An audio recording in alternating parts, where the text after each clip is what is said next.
बिस्मिल्लाहिर्रहमानिर्रहीम। अस्सलाम वालेकुम। कैसे हैं आप सब लोग? मैं बिल्कुल ठीक हूँ और मेरी दुआ है कि अल्लाह पाक आप सबको भी खुश रखे, आबाद रखे, हर किस्म की परेशानी, बीमारी, वबा, आफत, नागहानी से दूर रखे। और ये वीडियो जो है वो है फ्राइडे की, जो अभी लास्ट फ्राइडे गया है उसकी है, लेकिन मैं आज इसको वॉइस ओवर कर रही हूँ। और ये मैंने न्यू सूट पहना था जे डॉट का, जो मेरी अम्मी ने भेजा था, तो मैंने कहा कि मैं इसको भी थोड़ा सा आपको दिखा दूँ।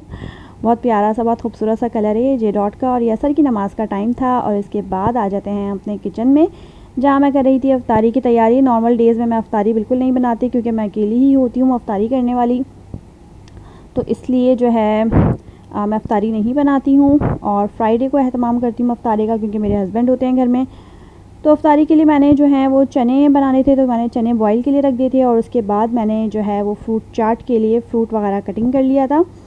और वाटरमेलन जो है वो बड़ा मज़ेदार निकला था, उसको मैंने पहले काट के अलग रख लिया था और उसके बाद बाकी जो भी फ्रूट्स हैं उनको मैंने काट लिया था। इसमें पपाया है, मेरे ख़्याल से पाकिस्तान में तो हम नहीं इतना पपाया फ्रूट चाट में डालते, लेकिन यहाँ पर पपाया बहुत अच्छा मिलता है, और तो बस इसलिए मैं इसको फ्रूट चाट में लाजमी यूज़ करती हूँ। और नॉर्मल डेज़ में मैं अकेली होती हूँ अफ्तारी करने वाली। मेरी छोटी बेटी है जिसको इतना कोई ख़ास शौक़ नहीं है खाने पीने का, तो वो तो बिल्कुल भी इंटरेस्ट नहीं लेती है। तो मेरी अफ्तारी में जो है वो नॉर्मली एक खजूर होता है और थोड़ा सा आबे ज़मज़म होता है। ये सुन्नत रसूल भी है। पहले मुझे भी बहुत शौक़ था अफ्तारी में दस्तरख़्वान पे ये चीज़ें हों वो चीज़ें हों, लेकिन अल्हम्दुलिल्लाह जब से नॉलेज आई है, जब से पता चला है, या इसी साल पता चला है, इससे पहले तक तो मैं भी अफ्तारी की बहुत शौकीन थी, लेकिन पता चला कि अफ्तारी जो होती है ये हमारा अपना कोई, हमारे मज़हब का, दीन से इसका कोई ताल्लुक़ नहीं है। रोज़ा जो होता है हमारे नबी की सुन्नत है, खजूर या आबे ज़मज़म, खजूर, आबे ज़मज़म या दूध, बस ये उनकी अफ्तारी होती थी। और उसके बाद जो है वो नमाज़ पढ़ के और फिर खाना वाना जो उनको खाना होता था वो खाते थे। तो हमें भी इसी तरीके से ही अफ्तारी करनी चाहिए। ये पकोड़े वकोड़े, समोसे, चिप्स, ये हमारी हेल्थ के लिए भी अच्छे नहीं होते हैं। और मतलब इसका हमारी सेहत, मतलब ऑयली चीज़ें हर तरीके से जिस्म में जाकर, एक तो हम सारे दिन के भूखे प्यासे होते हैं, फिर जब ये चीज़ें हम खाते हैं तो हमें वो मैदे में डायरेक्ट इतनी हैवी जब फूड जाता है तो वो नुकसान ही देता है किसी न किसी तरह से। तो बहरहाल जब मुझे ये सब चीज़ों के बारे में पता चला तो फिर मैंने इस साल जो है इफ़्तार में बिल्कुल अपनी इफ़्तारी को मुख्तसर कर दिया। खजूर और आबे ज़मज़म जो मेरे पास मौजूद होता है, तो सुन्नत रसूल है, तो ऑफ़ कोर्स जो चीज़ सुन्नत रसूल है वो चीज़ फ़ायदेमंद तो है ही। तो सुन्नत रसूल का अपनाते हुए आप लोग भी कोशिश किया करें अफ्तारी में, या तो बस फ्रूट्स खाया करें या खजूर और दूध वाला कोई शरबत ले लें, या दूध और आबे ज़मज़म है तो वो बेस्ट अफ्तारी है। और ये खा के आप यकीन जानें ऐसी कोई बॉडी में एनर्जी आ जाती है कि आप सारे दिन के आप भूखे प्यासे थके आ रहे होते हैं, लेकिन जब आप खजूर और आबे ज़मज़म ले लेते हैं ना, तो इन दोनों का कॉम्बिनेशन, क्योंकि ऑफ़ कोर्स सुन्नत रसूल है तो उनका कॉम्बिनेशन इतना ज़बरदस्त होता है कि इतनी एनर्जी आ जाती है कि मैं आराम से जो है मगरिब की पूरी नमाज़ ईज़िली पढ़ लेती हूँ और भूख का कोई अता पता नहीं होता। अगर साथ में थोड़े बहुत फ्रूट भी ले लूँ तो फिर तो तरावी तक तरावी तक जो है बड़ा अच्छी तरीके से एनर्जी मिल जाती है। फिर वो ही जो है वो रात तक ही खाना वाना होता है, तो फिर वो सहरी और खाना एक ही हो जाता है। तो रोज़े का बेसिक जो मकसद होता है ना, वो जो लफ्ज़ रोज़ा है उसके जो मायने हैं वो यही हैं, जलाना। तो एक तो हमारे अल्लाह ताला इससे गुनाह जलाता है, जो कि हमारी जो रूहानी, जो हमारी ग़ज़ा है ना, रोज़े से रूहानी और जिस्मानी दोनों जो हैं वो हमें ग़ज़ाएँ मिल रही होती हैं। एक तो हमारी ये रूहानी ग़ज़ा इस तरह से मिल रही होती है कि हमारे गुनाह जल रहे होते हैं, हमारे गुनाह धुल रहे होते हैं। और जिस्मानी ग़ज़ा जो होती है रोज़े से हमें इस तरीके से मिलती है कि हमारी जो भी जिस्म में फ़ुज़ूलियात होती हैं, बाक़ियात होती हैं, जो फ़ालतू एंज़ाइम्स हमारे जिस्म में जो बन रहे होते हैं, जो भी चीज़ें फ़ालतू होती हैं वो सब जल रही होती हैं। तो ये नॉलेज मुझे इसी साल मिली है। इससे पहले मुझे भी इन तमाम चीज़ों के बारे में इतना नहीं पता था कि इफ़्तार में हमें ये सब कुछ नहीं खाना चाहिए, वरना पहले तो हम यही समझते थे कि इफ़्तारी मतलब खूब अच्छे से दस्तरख़्वान को वसी करो, अच्छे से अच्छे ज़्यादा से ज़्यादा चीज़ें बनाओ तो बच्चे भी खुश होकर खाएँगे, हम भी खुश होकर, बच्चे भी खुश होकर रोज़ा रखेंगे। जब हम बच्चों को आदत ही नहीं डालेंगे इतनी सारी लवाज़मात की, इतनी इफ़्तारी की, आप यकीन जानें, आप दुनिया के किसी भी डॉक्टर से पूछ लें कि आप रोज़ा रख के जब आप इस तरीके की ऑयली चीज़ें खाते हैं ना, तो वो सिर्फ़ और सिर्फ नुकसान देती हैं। वो कहीं से भी आपकी बॉडी को एनर्जी नहीं देती हैं, वो फ़ायदा नहीं देती। स्पेशली ये जो ऑयली पकोड़े होते हैं, ये समोसे, रोल, ब्रेड की चीज़ें, बेसन की चीज़ें, जो बेसन की चीज़ें होती हैं, और चने भी शायद इसमें शामिल मैं कर लूँगी। वैसे तो चने हेल्दी होते हैं, लेकिन चने भी जो हैं वो मुझे लगता है कि गैस बनाते हैं बॉडी के अंदर, तो और बेसन का भी यही काम होता है। तो कोशिश करें कि अफ्तारी में जो है वो फ्रूट्स वगैरह ले लें और दूध वगैरह ले लें, मतलब सादी सी अफ्तारी करें कि ये सुन्नत रसूल भी है और हमारे बॉडी के लिए फ़ायदेमंद भी है। और रोज़े का असल मकसद भी यही है कि अपनी बॉडी, मतलब जो रोज़े का मेन मकसद होता है ना, जब हम इतना कुछ अपनी बॉडी में भर रहे होते हैं तो फिर हालत ये हो जाती है कि हम जब नमाज़ के लिए खड़े होते हैं ना, नमाज में भी सुस्ती आती है। जब पेट, मतलब जो इस्लाम ने कहा है ना कि पेट के 3 हिस्से भरो और 1 हिस्सा खाली रखो, तो जब हम इस तरीके से खाते हैं ना कि 3 हिस्से भर लें और 1 हिस्सा खाली रखें, तो नमाज़ पढ़ने में बड़ी आसानी होती है। और जब पूरा ही पेट खाली होता है तो भी थोड़ी भूख से इंसान को तलब हो रही होती है और ध्यान सारा खाने की तरफ जा रहा होता है। तो लिहाजा 3 हिस्से पेट के भरें और 1 हिस्सा खाली रखें। 3 हिस्से बिल्कुल आप फ्रूट्स लेंगे, आप पानी पिएंगे और खजूर। मेरी तो अब बिल्कुल एक रूटीन सी बन गई है, मैंने खजूर लेनी है और मैंने आबे ज़मज़म पीना है, या कभी कभार दूध वाला शरबत अगर रखा हुआ होता है सहरी वगैरह का बचा हुआ तो वो ले लेती हूँ, अदरवाइज़ उसकी भी ज़रूरत नहीं होती। तो ये मेरे लिए इनफ अफ्तारी होती है। और ये रमज़ान का जो है वो 3rd जुम्मा है जब मैंने अफ्तारी बनाई थी, तो क्योंकि फ्राइडे को मेरे हस्बैंड घर पर होते हैं तो अफ्तारी का एहतमाम करती हूँ। तो रमज़ानों में ये जो 3rd जुम्मा था, इसमें जो भी मैंने अफ्तारी बनाई, जब मैं अफ्तारी करने बैठी तो मुझसे कुछ भी, आप यकीन जाने इतना सब कुछ माशाल्लाह अफ्तारी में था, लेकिन कुछ भी नहीं खाया गया क्योंकि आदत ही ख़त्म हो गई है ये सब कुछ खाने की। और अल्लाह का शुक्र है कि ये आदत ख़त्म हो गई है, ये समोसे और छोले। वरना मैं समझती थी कि अफ्तारी जो है ना वो बहुत, मतलब छोले और समोसे, पकोड़ों का मैं इतनी शौकीन नहीं हूँ, लेकिन छोले और समोसे और फ्रूट चाट ये तो मेरी अफ्तारी की फ़ेवरेट चीज़ें थी। लेकिन अब अल्हम्दुलिल्लाह नहीं है। हाँ, फ्रूट्स वगैरह जो हैं वो खा ली थी मैंने, लेकिन बाकी कुछ भी मैंने, ना छोले ना समोसे, ऐसा कुछ भी नहीं खाया गया था। हर चीज़ खाने से ऐसा लगा था कुछ दांतों पे लग रहा है, मतलब कुछ भी खाया ही नहीं जा रहा था। आदत ही ख़त्म हो गई है अल्हम्दुलिल्लाह अफ्तारी की। तो बहरहाल हम वापस आ जाते हैं अपनी अफ्तारी पर। और फ्रूट चाट में जो भी मेरे पास फ्रूट्स अवेलेबल थे, जिसमें कीवी था और अनार था, ब्लैक वाले जो हैं, ये क्या कहते हैं इसको, देखिए मैं इसका नाम ही भूल गई अंगूर, ब्लैक वाले अंगूर हैं और साथ में बनाना है, पपाया है और शायद शमाम भी मैंने डाला है। मैंने तो देखा ही नहीं मैं क्या क्या डाल रही हूँ वॉइस ओवर करते टाइम। अच्छा, साथ में मैंने इसमें चीनी ऐड कर दी। चीनी थोड़ी कम क्वांटिटी में ऐड करती हूँ, बहुत ज़्यादा मीठी अच्छी नहीं लगती। अच्छा, मैं फ्रूट चाट को बनाकर और थोड़ी देर उसको जो है फ्रिज में रखने के बाद खाना प्रेफर करती हूँ। बहुत से लोग मोटे मोटे फ्रूट काटते हैं और वो बस उसको मतलब अफ्तारी से बहुत चंद मिनटों पहले ही चाहते हैं कि हम काटें और फिर फ़ौरन खा लें। तो मुझे अफ्तारी में जो है फ्रूट चाट मैं चाहती हूँ कि बना के 1 आध घंटे पहले रख दूँ और उसके बाद जब तमाम फ्रूट्स के जूसेस और मसाले शसाले, जो भी हम, अगर चाट मसाले वाली फ्रूट चाट होती है, चीनी और चाट मसाले वाली, तो उसमें भी तमाम जो जूसेस हैं वो मिक्स हो जाते हैं, तो फिर मज़े की लगती है। मुझे ऐसे मज़े की लगती है बहरहाल। और फ्रेश क्रीम वाली भी, जब थोड़े से इसमें जूसेस मिक्स हो जाते हैं, फ्रेश क्रीम और जूसेस आपस में मिक्स हो जाते हैं, तो फिर मुझे मज़े की लगती है। तो बहरहाल इसमें फ़्रेश क्रीम डाल दी है और मैं बहुत थोड़ी क्वांटिटी में बना रही हूँ क्योंकि हमने 2-3 अफराद ने ही खानी है। एक मेरे हस्बैंड के फ्रेंड होते हैं हमारे साथ, उनको अफ्तारी भेजनी होती है और हम दोनों, मैं और मेरे हस्बैंड होते हैं, बस हम लोगों को अफ्तारी करनी होती है। तो बहुत थोड़ी क्वांटिटी में मैंने बनाई थी और ये इनफ थी फ्रूट चाट। और उसमें देखने में तो मुझे लग रहा है काफ़ी सारी लग रही है, लेकिन ये बहुत थोड़ी ही क्वांटिटी में थी फ्रूट चाट। और बस जी फ्रूट चाट मैंने बनाने के बाद, इसके बाद आ गई थी मैं जो तरबूज़ा है ये काटने के लिए। और तरबूज़ा बड़ा मज़ेदार निकला था, ये काफ़ी बड़े साइज़ का तरबूज़ा और काफ़ी जो है अच्छा आया हुआ, काफ़ी सस्ता भी है तरबूज़ जो है बड़ा अच्छा आया हुआ है। ये रेड भी है और टेस्टी भी बहुत है माशाल्लाह से। तो मैंने तरबूज़ भी काट के रख लिया था। मेरी कोशिश होती है कि मैं फ्रूट्स वगैरह जो हैं वो काट के बिल्कुल पहले रख लूँ और फिर पकोड़े वगैरह जो हैं वो गरम गरम खाए जाते हैं, तो फिर वो एंड में बिल्कुल एंड टाइम पे बिल्कुल हम लोग फ्राई करते हैं और इसमें मेरे हस्बैंड मेरी हेल्प करते हैं। मैं जब से यहाँ दुबई में आई हूँ तो मैंने शायद 1 आध बारी जो है ये रमज़ानों में फ़्राइंग का काम किया होगा। फ़्राइंग का जो भी काम होता है वो मेरे हस्बैंड माशाल्लाह से करते हैं, तो काफ़ी जो है वो सहारा लग जाता है, काफ़ी सहूलत हो जाती है। क्योंकि अफ्तारी मतलब एक बनाने में जो मेहनत वो होती है, लेकिन अफ्तारी के बाद जो बर्तन निकलते हैं और जो किचन फैलता है ना, उसको समेटने में भी बड़ी मेहनत होती है। क्योंकि वही टाइम जो होता है वो इबादत का टाइम होता है, मतलब मगरिब की नमाज़, फिर इशा की नमाज़, फिर तरावी, और वही टाइम जो है ना आपका किचन पूरा मैसी हुआ होता है, तो नमाज़ में भी डिले होती है। देखें, बहुत ज़्यादा अफ्तारी बनाने का एक ये नुकसान भी होता है कि हमारी जो है किचन की सफाई के चक्कर में ना नमाज़ भी डिले होती है। और अगर हम पहले नमाज़ पढ़ने खड़े हो जाएं और फिर हमारे जहन में जो है वो टेंशन सवार रहती है कि अभी किचन भी साफ़ करना है, तो तो मुझे तो भाई बड़ा मज़ा आता है कम अफ्तार जो भी फ्रूट्स होते हैं या खजूर और आबे ज़मज़म या थोड़े फ्रूट वगैरह खाने में। और मतलब कोई काम वाम इतना नहीं होता है करने के लिए, तो इबादत में भी जो है ना सुकून होता है, मज़ा आता है इबादत में। अच्छा, तो मैंने यहाँ पे वाटरमेलन भी काट के रख लिया था और मैं इसको रख दूँगी अब फ्रिज में ठंडा करने के लिए। वैसे तो ये ऑलरेडी ठंडा था, लेकिन मज़ीद ठंडा करने के लिए मैं इसको फ्रिज में रख दूँगी। इसके बाद मैं आपको बताती हूँ कि जो बचे हुए फ्रूट्स होते हैं इनको आप अगर इस तरीके से रैपिंग जो बैग्स होते हैं इसमें अगर आप इनको फ़ोल्ड करके रख देना कटे हुए, क्योंकि कटे हुए फ्रूट जो हैं वो बहुत जल्दी काले हो जाते हैं, बहुत जल्दी ख़राब हो जाते हैं। तो मैं हमेशा जो है ना फ्रूट्स को इस तरीके से रैप करके रख देती हूँ, तो फिर ये जो है इनकी जो लाइफ होती है ना वो काफ़ी चल जाती है।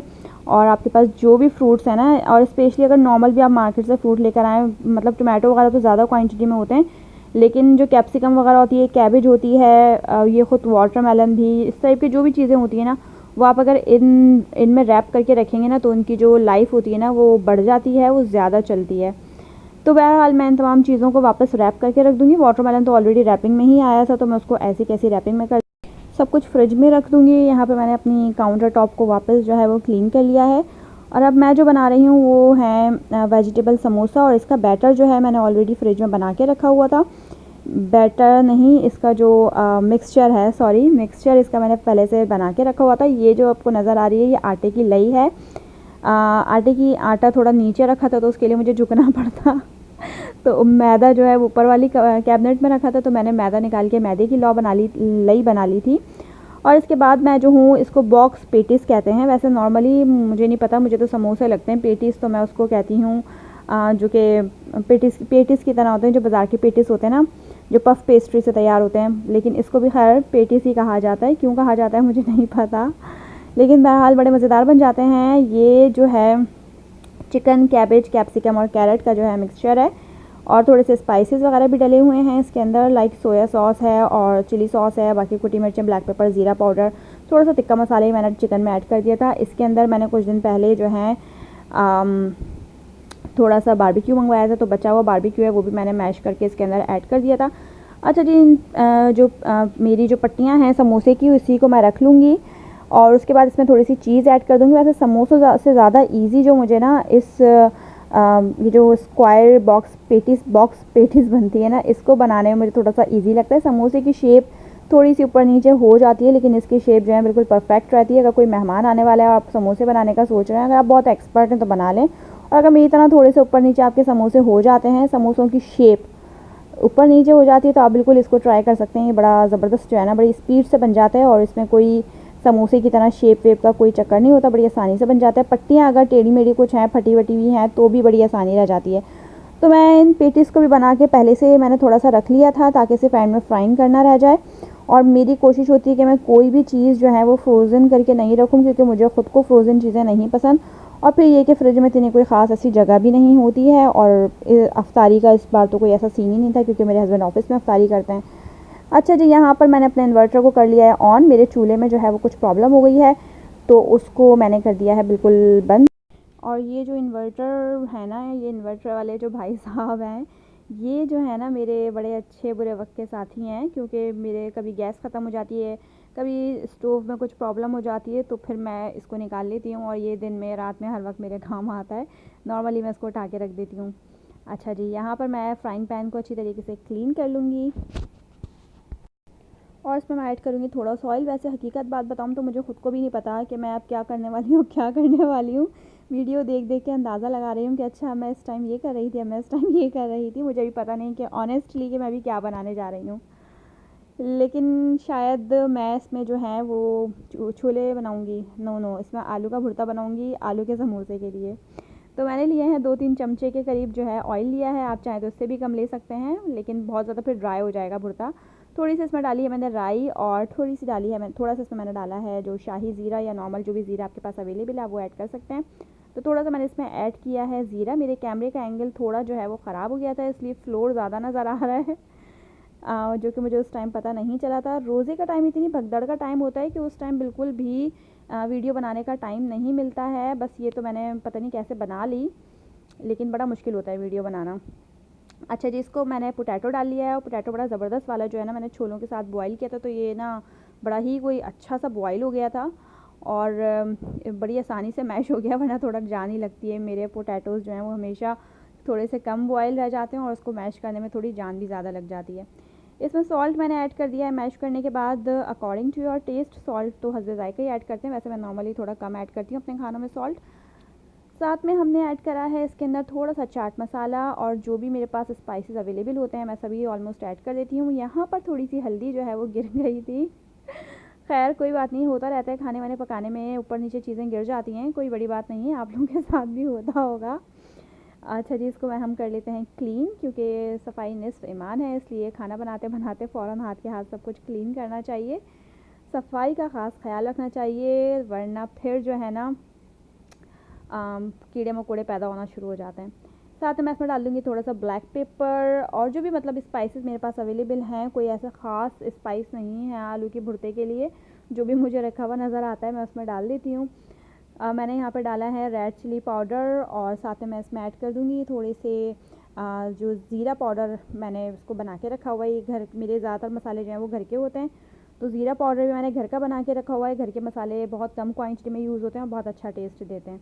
साथ में थोड़ी सी कुटी मिर्चें हैं, सिर्फ एक आलू का भुर्ता है इसलिए बहुत कम कम क्वांटिटी में चीज़ें मैं ऐड कर रही हूँ। आपको लग रहा होगा कि मैं बहुत ही कम कम डाल रही हूँ, लेकिन सिर्फ एक आलू है इसलिए बहुत कम क्वांटिटी ऐड कर रही हूँ।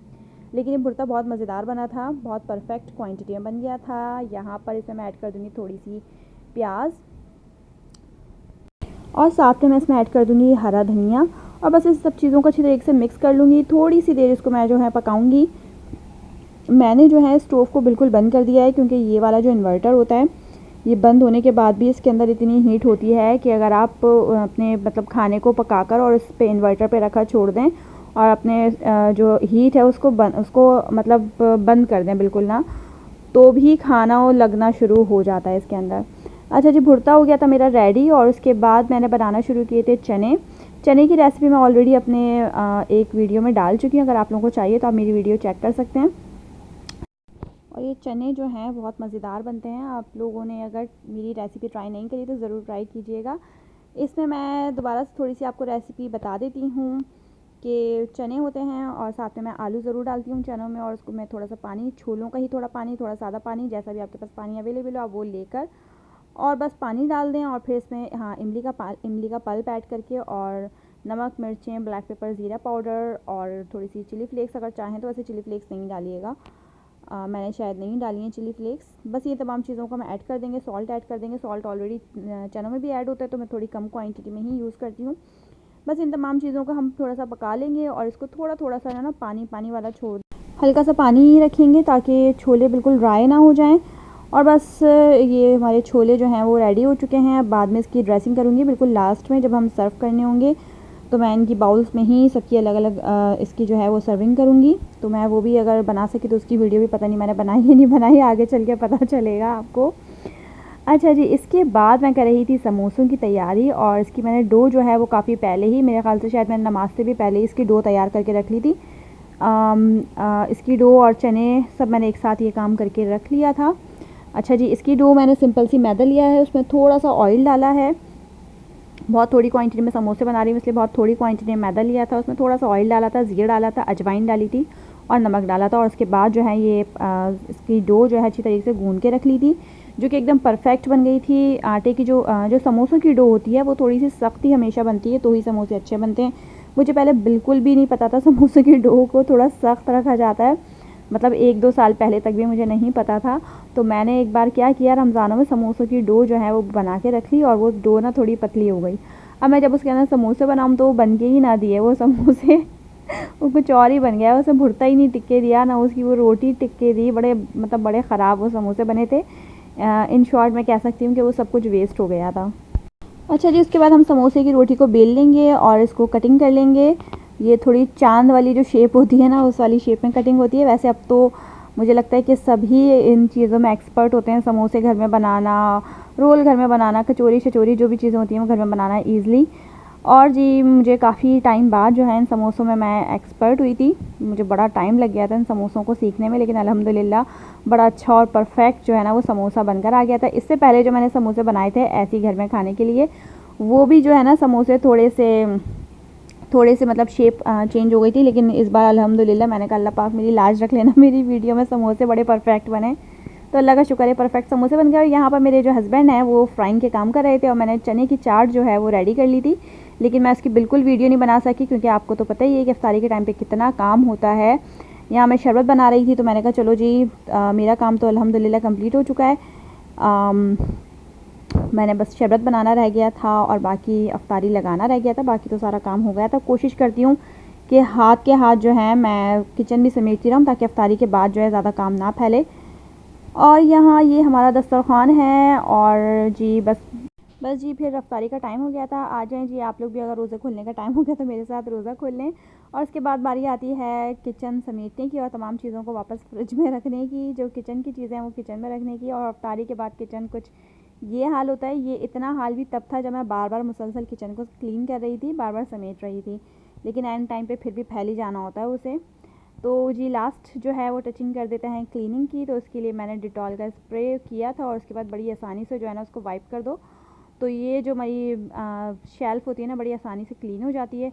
वरना तो आप साबुन लगा के उसको साफ़ करें, पहले फेंकें कचरा, बड़ी मेहनत होती है। लेकिन जो है स्प्रे कोई आप कर देना तो फिर बढ़िया सहूलत हो जाती है। और बस जी फिर मेरा किचन भी हो गया था क्लीन। और उसके बाद बारी आती है जो बचा कुछ सामान होता है उसे किसी कंटेनर में, जो कि एयर टाइट कंटेनर होना चाहिए, उसमें करके रख देते हैं ताकि ये जो हैं सीलें ना, वरना फिर सील जाते हैं। और ताकि इसको मैं तैयार कर मतलब कंटेनर में पैक करके और फिर कमरे में ही रख लूँगी बिल्कुल सामने, ताकि ये खा लिया जाए, वरना फिर बच जाता है और बचने के बाद नेक्स्ट डे वेट हो जाता है। इफ्तारी के बाद ये भी सबसे बड़ी प्रॉब्लम होती है यहाँ पे स्पेशली दुबई में कि जो भी खाना आपका बच गया है ना फिर वो तो वेस्ट ही होता है, क्योंकि पाकिस्तान में तो फिर आप मेड वगैरह को दे देते हैं, लेकिन यहाँ पर तो ऐसा कोई सीन ही नहीं है। बस ये यहीं तक थी मेरी आज की वीडियो। मैं उम्मीद करती हूँ आपको मेरी वीडियो पसंद आई होगी। अगर वीडियो पसंद आए तो प्लीज़ एक लाइक कर दीजिएगा, सब्सक्राइब नहीं किया तो सब्सक्राइब कर दीजिएगा और मुझे कमेंट करके ज़रूर बताइएगा आपको मेरी वीडियो कैसी लगी। मुझे दीजिए इजाज़त, इंशाल्लाह फिर मिलूँगी नेक्स्ट वीडियो में। अल्लाह हाफ़िज़।